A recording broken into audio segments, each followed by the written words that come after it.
Okay, so what I am saying, थोडा part परपासून continue करते, तेव्हापासून डिस्कनेक्ट झालं.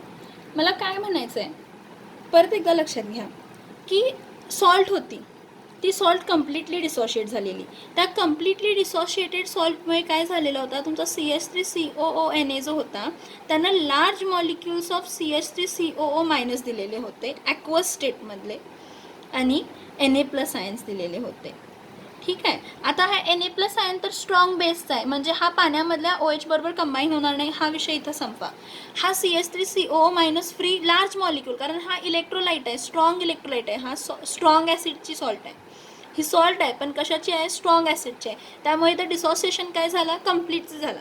ॲट द सेम टाईम जो वीक ॲसिड आहे CH3COOH तो कम्प्लिटली डिसोशिएट होणार आहे का, नाही, तो पार्शियली डिसोशिएट होणार CH3COO- आणि H+ मध्ये, CH3COO- मध्ये आणि H+ मध्ये तो स्लाइटली डिसोशिएट होणार आहे, कम्प्लिटली डिसोशिएट होणार नाही आहे.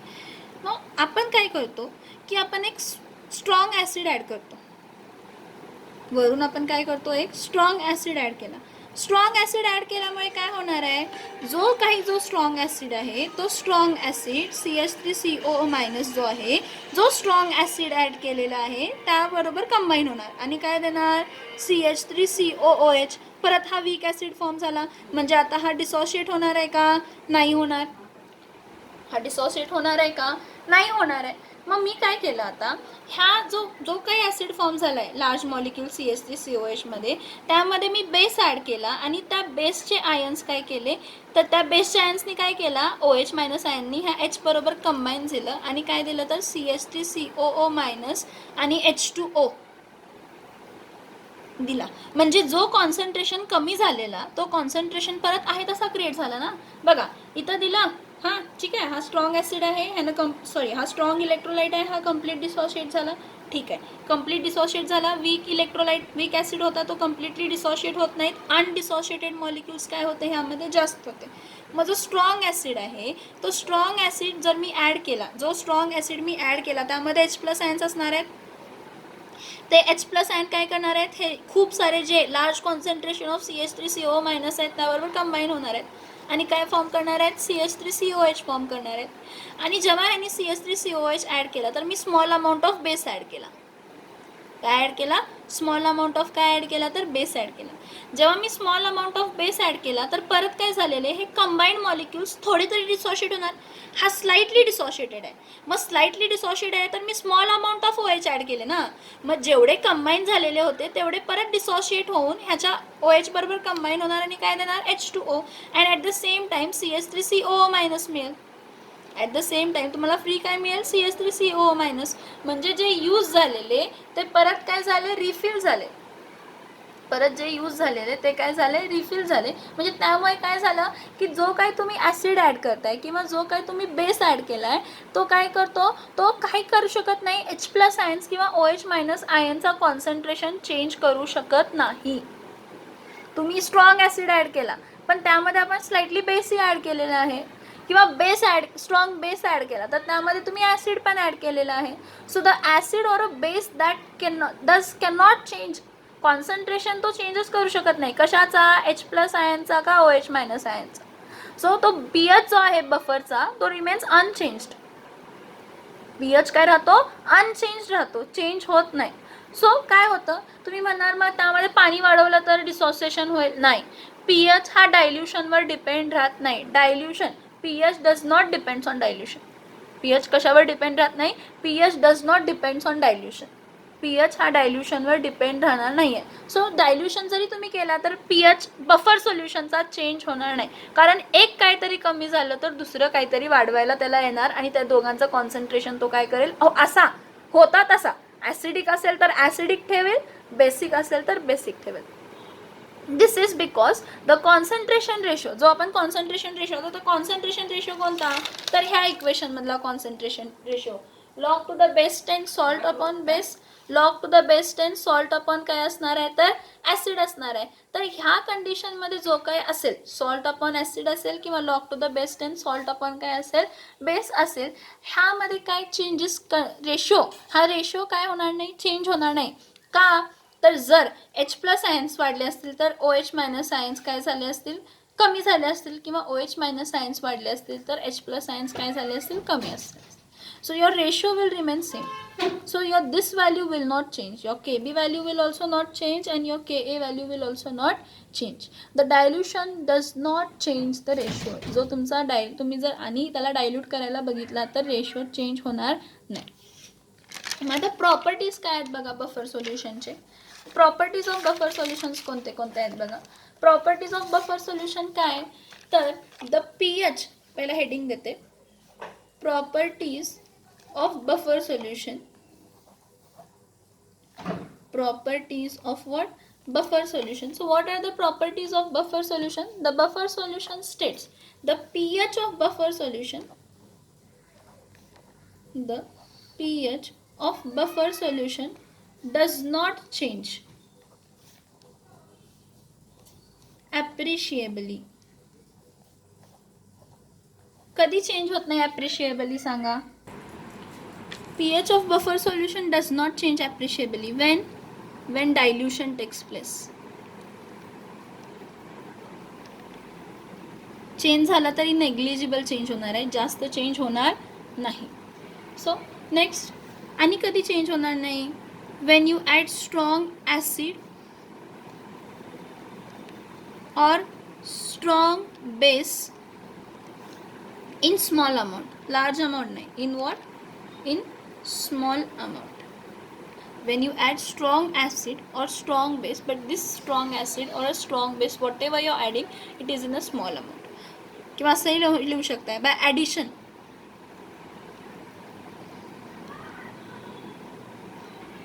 of small amount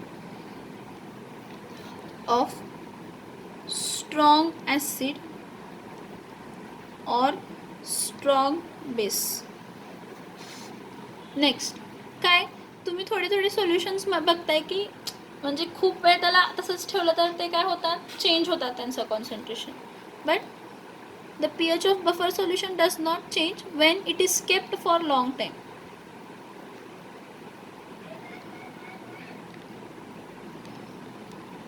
Wien it is kept for what, long time आहे तसंच ठेवतो आपण, त्याला चेंज करत नाही. So what they have said, properties of buffer solution depends on what, the pH of buffer solution changes does not changes appreciably. जास्त change होत नाही बफर सोल्युशनचा pH चेंज होत नाही कधी, जेव्हा डायल्युशन होते, म्हणजे तुम्ही small amount of solvent add करताय, जेव्हा तुम्ही स्मॉल अमाऊंट ऑफ ॲसिड किंवा बेस टाकताय, स्ट्रॉंग ॲसिड किंवा बेस टाकताय, जेव्हा तुम्ही खूप टायमिंगसाठी काय करताय तर त्या सोल्युशन आहे तसं ठेवताय बफर सोल्युशन. तुम्ही म्हणाल बफर सोल्युशन असेच त्याचं खूप टाईम लॉंग टाईम ठेवले तर मग त्यामध्ये काहीतरी H plus ion OH minus ion change होतील, असं होतील तसं होतील, त्यामुळे तो ॲसिडिक टू बेसिक कन्वर्ट होईल किंवा बेसिक टू ॲसिडिक कन्वर्ट होईल. तर असं काहीही होत नाही, असं काहीही होत नाही. Properties of buffer solutions are very important. Okay, now next see what they have given, application of buffer solutions. आता बफर सिस्टीम्स आपण अप्लाय करतो, आपले जॅम जेलीज असतात त्यामध्ये बफर सोल्युशन्स ॲड केलेले असतात. Applications of what, buffer solutions. Now what are the applications of buffer solutions? See, the first one is in biological or biochemical, biological नाही biochemical, in a biochemical system. So what is a biochemical system? See, आपलं body आहे, आपल्या बॉडीमध्ये blood आहे आणि त्या blood न्यूट्रलच्या जवळ आहे. कशा जवळ आहे? न्यूट्रलच्या जवळ आहे. सो आपला pH ऑफ ब्लड किती असतो? What is pH of blood? pH of blood in our body is how much? pH of blood in our body is maintained at 7.36 to 7.42. pH of blood in our body is, इथं maintained खूप important आहे शब्द, तो maintain केला जातो, is maintained 7.36 to 7.42. का? Due to आपल्या बॉडीमध्ये असणारे आयन्समुळे, कार्बोनिक आयन्स असतात ना, HCO3 प्लस H2CO3 हा वीक ॲसिड आहे आणि इथं आपण सॉल्ट कन्सिडर करू शकतो. Due to this buffer HCO3 plus plus H2CO3च्या बफरमुळे, due to HCO3 plus plus H2CO3च्या बफरमुळे. आता ह्यामध्ये जर चेंज, हे बघ पी एच आहे की नाही आपला, हा जरा वर खाली जरी झाला, जरा जरी वर खाली झाला तर माणसाची डेथ होते. अ मियर चेंज कशामध्ये मियर change, a मियर change of 0.2 in the pH of blood can cause death. What it cause? Death. जरा 0.2 जरी चेंज झाला तर काय होतं, डेथ होते. आपल्या बॉडीमध्ये हे ॲसिड्स असतात, आपल्या बॉडीमध्ये हे ॲसिड्स असतात जे काय करतात, आपल्या बॉडीचा जो pH आहे तो मेंटेन ठेवतात. That can cause what, death. So the saline solution used for इंट्रावियस. आता इंट्रावियस इंजेक्शन्स म्हणजे काय बघा, सलाईन लावतात, हां त्यामध्ये ग्लुकोजचे सलाईन लावतात का, आपल्याला लावतात. कोणताही सलाईन जेव्हा आपण लावतो, the intravenous injection must contain buffer system. त्यामध्ये बफरिंग एजंट्स असायला पाहिजेत, म्हणजे ते गेल्यामुळे बॉडीमध्ये काय व्हायला पाहिजे, नको तर H+ आयन किंवा OH- आयन्स वाढायला नको, आहे तसे राहायला पाहिजे. मग त्यांचा इफेक्ट नलिफाय करण्यासाठी काय व्हायला पाहिजे, त्याचा इफेक्ट नलिफाय करण्यासाठी काय असायला पाहिजे, त्या इंट्राव्हायरस इंजेक्शन्समध्ये बफर सिस्टीम असायला पाहिजे की जे आपल्या बॉडीचा pH काय करणार आहेत, तर मेंटेन करणार आहेत. बघा आम्ही काय म्हटलं, आपला जो ब्लड आहे त्या ब्लडमध्ये जरा जरी 0.2च्या pHचा चेंज जरी झाला तर आपली डेथ होते. मग तो डेथ न होण्यासाठी आपल्या बॉडीमध्ये इनबिल्ड बफर असतो, तो HCO3 प्लस प्लस H2CO3चा. ॲज वेल ॲज जेव्हा कधी आपल्या बॉडीमध्ये काहीतरी इंजेक्शन्स वगैरे लावत असतो किंवा सलाईन्स वगैरे लावत असतो, तर ते सलाईन्स आपल्या बॉडीच्या ब्लडचा pH डिस्टर्ब नाही करायला पाहिजे, म्हणून त्या पर्टिक्युलरली इंट्राव्हायरस इंजेक्शन्समध्ये पहिल्यापासून बफरिंग सोल्युशन्स प्रेझेंट असतात, जे की आपल्या बॉडीमध्ये जाऊन बफर जे pH आहे बॉडीचा आहे तसं ठेवणार, वर खाली करणार नाही. नेक्स्ट बघा ॲग्रिकल्चर. नेक्स्ट काय आहे, ॲग्रिकल्चर. आता ॲग्रिकल्चरमध्ये काय बघा, तुम्ही म्हणताय ना एक टाईम सॉईल आहे ना आपली काय होते, खूप आपण फर्टिलायझर झाल्यामुळे ॲसिडिक झाली आहे किंवा खूपच वापरल्यामुळे ती काय झालेली असते, ॲसिडिक झालेली असते. सो काय होतं की आपण त्यामध्ये fertilizers, green organic manures, organic manures म्हणजे की कोणते, तर ते remains of dead animals, of plants and animals, त्याला बायो प्लांट आपण काढतो ना, त्यातले बायो मॅन्युअर्स काढतो, ते आपण काय करतो त्यामध्ये ॲड करतो. काय होतं, the soil get buffered due to presence of salt. कोणते salt, such as carbonates, bicarbonates, phosphates and organic acid. The choice of fertiliser म्हणजे तुम्ही कोणता फर्टिलायझर वापरणार, म्हणजे तो फर्टिलायझर ॲसिडिक असू शकतो किंवा बेसिक असू शकतो ना. So the choice of the choice of fertiliser depends upon the pH. मग काय होतं, जो सॉईल असतो, the soil get buffered, buffered due to presence of what, the soil get buffered due to presence of salts such as carbonates, bicarbonates, such as what, carbonates, bicarbonates, phosphates and organic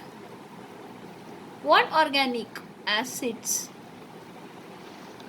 ॲग्रिकल्चरमध्ये जी soil असते ती buffer होते, कशामुळे, सॉल्ट्समुळे. कोणत्या सॉल्ट्समुळे, तर जे आपण carbonates, bicarbonates, phosphates किंवा ऑर्गॅनिक ॲसिड्स ॲड करतो. मग ते सगळे फर्टिलायझर्स आहेत, ते सगळे काय आहेत, फर्टिलायझर्स म्हणून आपण यूज करतो. त्यामुळे हे जे काही कार्बोनेट्स वगैरे जे आहेत, सो जे चॉईस ऑफ फर्टिलायझर म्हणजे कोणता वापरायचा फर्टिलायझर की त्याची pH आहे तसं मेंटेन राहील किंवा त्याच्या pHमुळे फरक पडणार नाही, ते कशावर तर डिपेंड राहतं. The choice of fertiliser depends upon the pH of soil. कशावरती डिपेंड राहतं, pH ऑफ सॉईलमध्ये.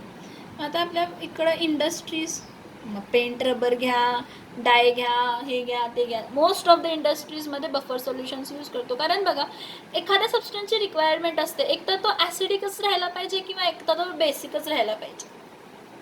तो आहे तसा राहायला पाहिजे, म्हणजे त्याची ॲसिडिटी किंवा बेसिसिटी काहीतरी ॲड केल्यामुळे चेंज नाही व्हायला पाहिजे. म्हणून आपण त्यामध्ये बफर सोल्युशन्स ॲड करतो पहिल्यापासून, की इन केस फ्युचरमध्ये जर कोण ॲड जरी झाला तर त्याचा इफेक्ट काय व्हायला पाहिजे, तर नलिफाय व्हायला पाहिजे. So buffer place what plays an important role, buffer plays an important role in the paper, dye, ink, paint and drug industries. Most of the industries, if I am saying, where composition matters, where acidic or a basic nature matters, at all these fields we should keep in mind कि we should add a buffer solutions in that, maybe acidic buffer solution, maybe basic buffer solution as per requirement, so that की जर फ्युचरमध्ये जर तो acidic किंवा acidic असेल तर बेसिकमध्ये जात असेल तर ते बफर सोल्युशन्स त्याला न्यूट्रलाइज करून आहे तसेच ठेवतात, चेंज व्हायला देत नाही. त्याच्या ॲसिडिटी किंवा बेसिसिटीमध्ये चेंज व्हायला देत नाहीत ते सोल्युशन्स म्हणजे कोण असतात, तर बफर सोल्युशन्स असतात. आता जो मेडिसिन आहे, आता जो काय आहे मेडिसिन आहे, आता मेडिसिन्समध्ये बघा, पेनिसिलियम सगळ्यात इम्पॉर्टंट आहे. अलेक्झांड्रा सगळ्यात पहिला त्यांनी फाईंड केलेली होती ना. सो पेनिसिलियमचा जो प्रिपरेशन असतो,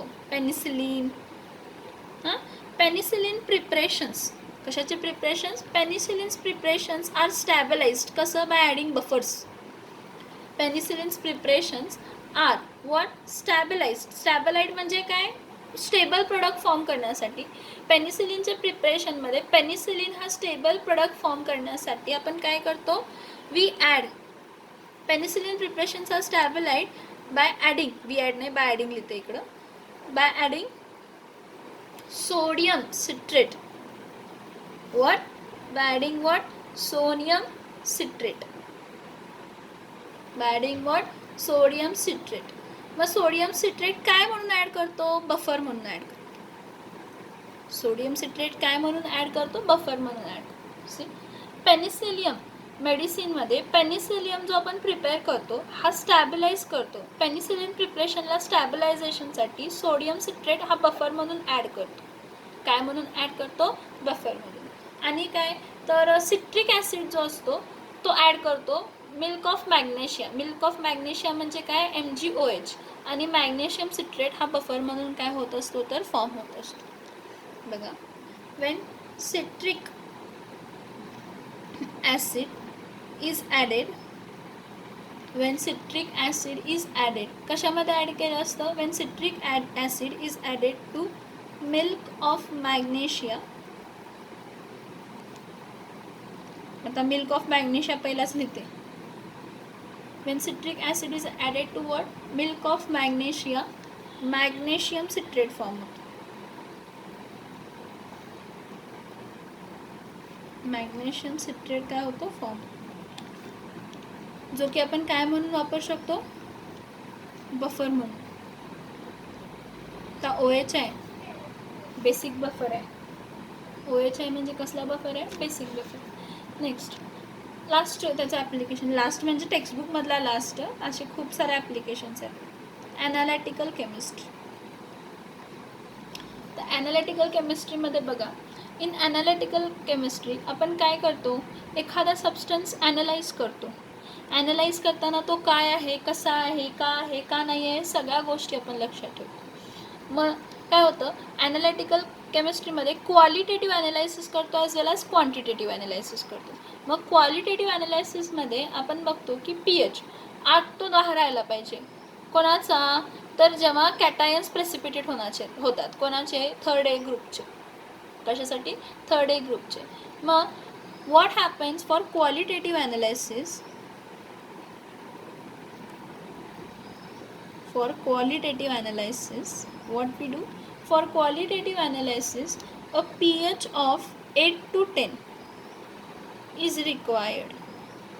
pH कितीचा रिक्वायर्ड असतो? 8 to 10 रिक्वायर्ड असतो. The pH of 8 to 10 is required for precipitation. For what? For precipitation.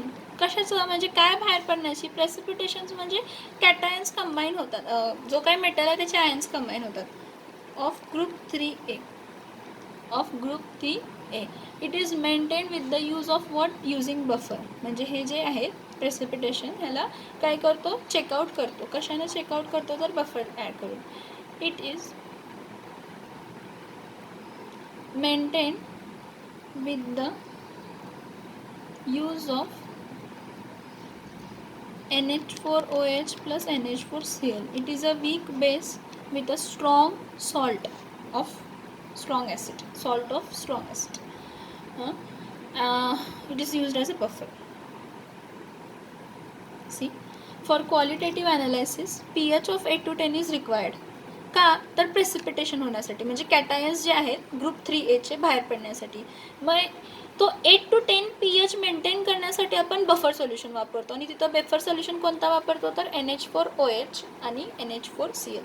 NH4OH हा वीक बेस आहे, त्यामध्ये त्याची सॉल्ट ॲड केली, पण ती सॉल्ट जी आहे ती कोणाबरोबर आहे? ॲसिड बरोबर आहे. ती सॉल्ट जी आहे ती कोणाबरोबर आहे? ॲसिड बरोबर. मी जे काही शब्द सांगते ना ते 10 वेळा बघा, 10 वेळा ऐका व्हिडिओज. स्ट्रॉंग ॲसिड कधी म्हणते आहे, काय म्हणते आहे. आपलं फेस टू फेस इंट्रॅक्शन होत नाही, त्यामुळे मी व्हिडिओज बनवते.